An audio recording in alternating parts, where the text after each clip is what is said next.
인형, 사람의 모습을 흉내내 만든 장난감을 말하죠. 봉제 인형으로 만들기도 하고 고무나 플라스틱으로 만들기도 합니다. 당연히 관절이라든지 기타 인간의 형상과 유사한 부분들을 많이 넣기도 합니다. 이 인형의 세계는 굉장히 넓고 깊으며 역사도 오래되었습니다.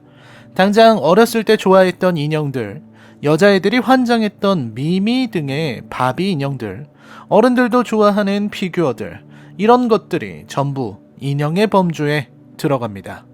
조금 더 확장하자면 마네킹도 인형이고, 최근 들어 많은 논란의 중심에 섰던 리얼돌도 인형이죠. 단지 어떤 기능이 있느냐, 어떤 역할을 수행하느냐의 차이가 있을 뿐 인형이라는 범주에는 그대로 들어갑니다.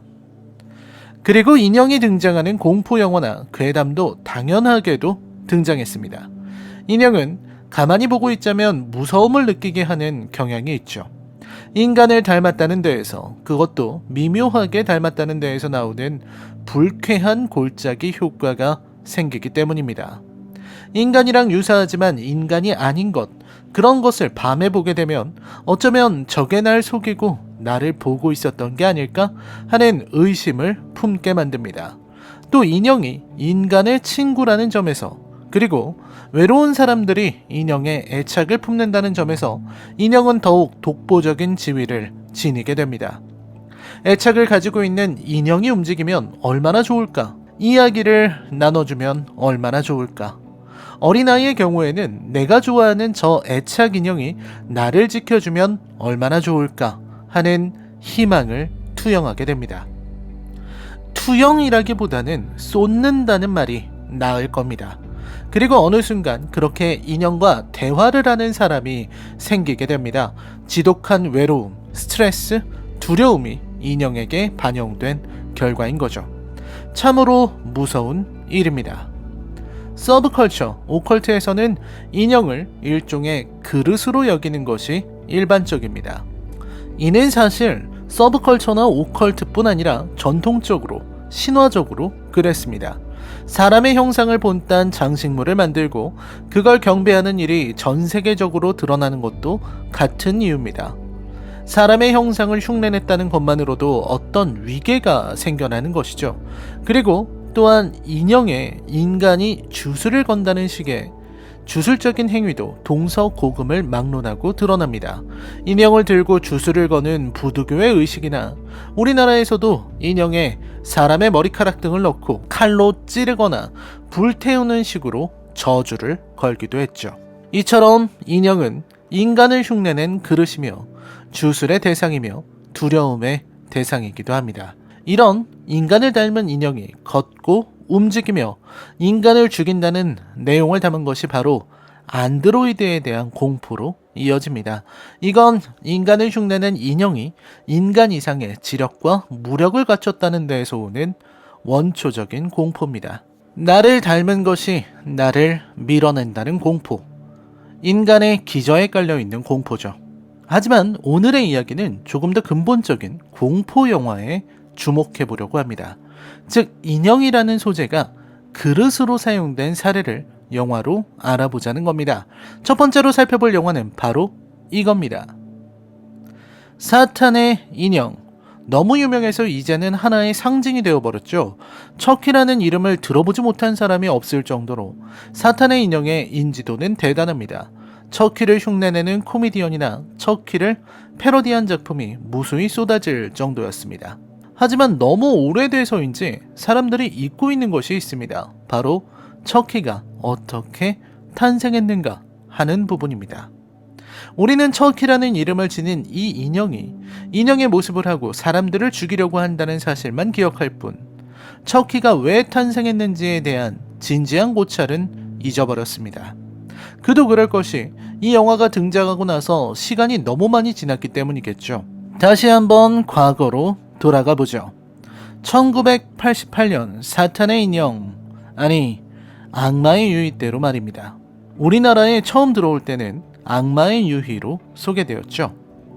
놀랍게도 척키는 원래 인간이었습니다.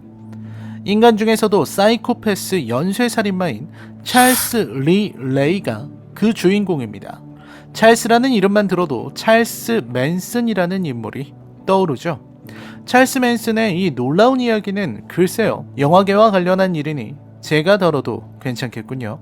아무튼 찰스 리 레이는 살인 혐의로 경찰 마이크 노리스라는 형사에게 쫓기다가 총에 맞아 죽을 위기에 처했습니다.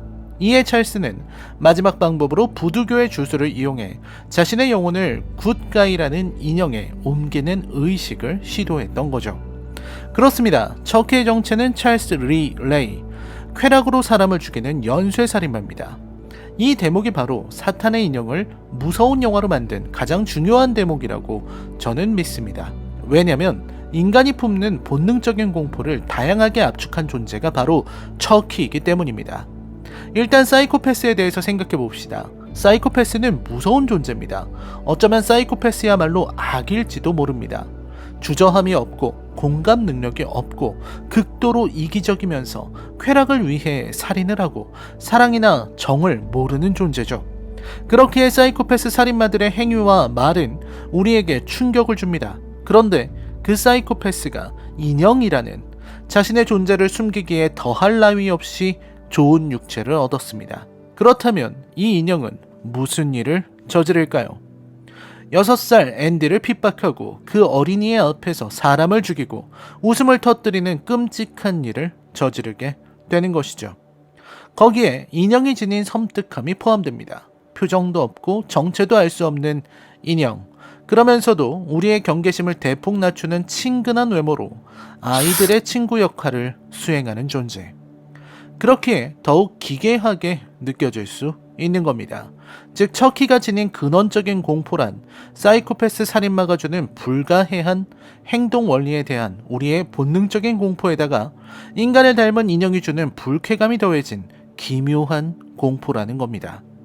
척키가 나오는 사탄의 인형 후속작들이 재미가 없어진 이유는 이 공포의 근원을 이해하지 못했기 때문입니다. 척키가 마법을 쓰고 힘이 강해지고 머리가 좋아져서 무서워하는 게 아니라 척키가 웃는 얼굴로 장난감의 외모로 사이코패스의 내면을 숨겼을 때 비로소 무서워지는 것이거든요. 그래서 2019년에 나온 새로운 사탄의 인형은 근원부터 망했습니다. 척키가 자아를 가지고 폭주해버린 로봇이라니 이게 대체 뭔가요? 졸작도 그런 졸작이 없었죠. 게다가 인형이 그릇으로 쓰일 수 있다는 걸 보여준 예이기도 합니다.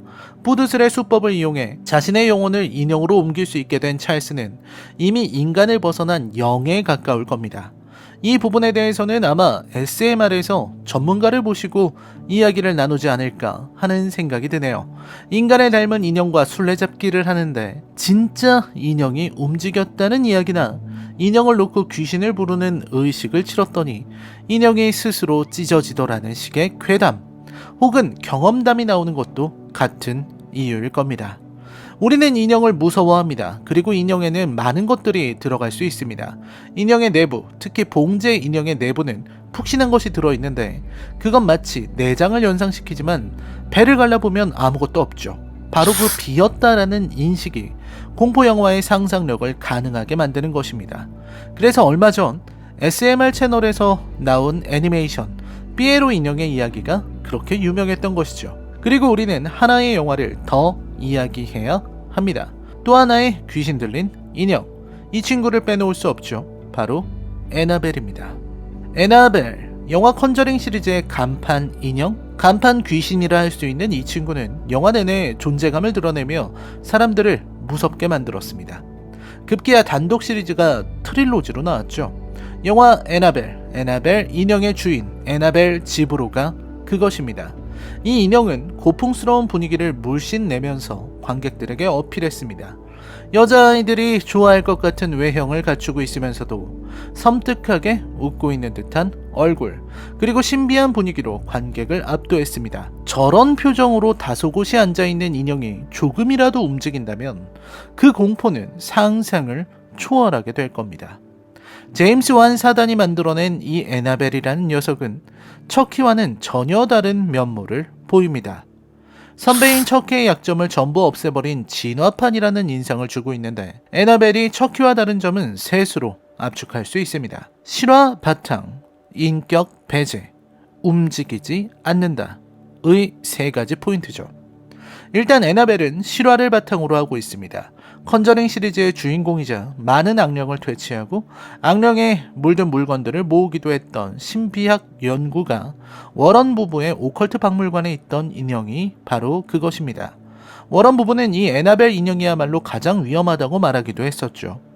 물론 실제의 인형과 영화의 인형은 차이가 있지만 이건 영화적인 표현의 부분이고요. 물론 척키도 실화에서 가져온 것이기는 합니다.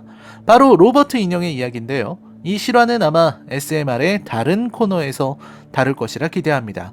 문제는 실화에서 영감을 얻은 것과 실화를 바탕으로 한 것은 전혀 다르다는 점입니다.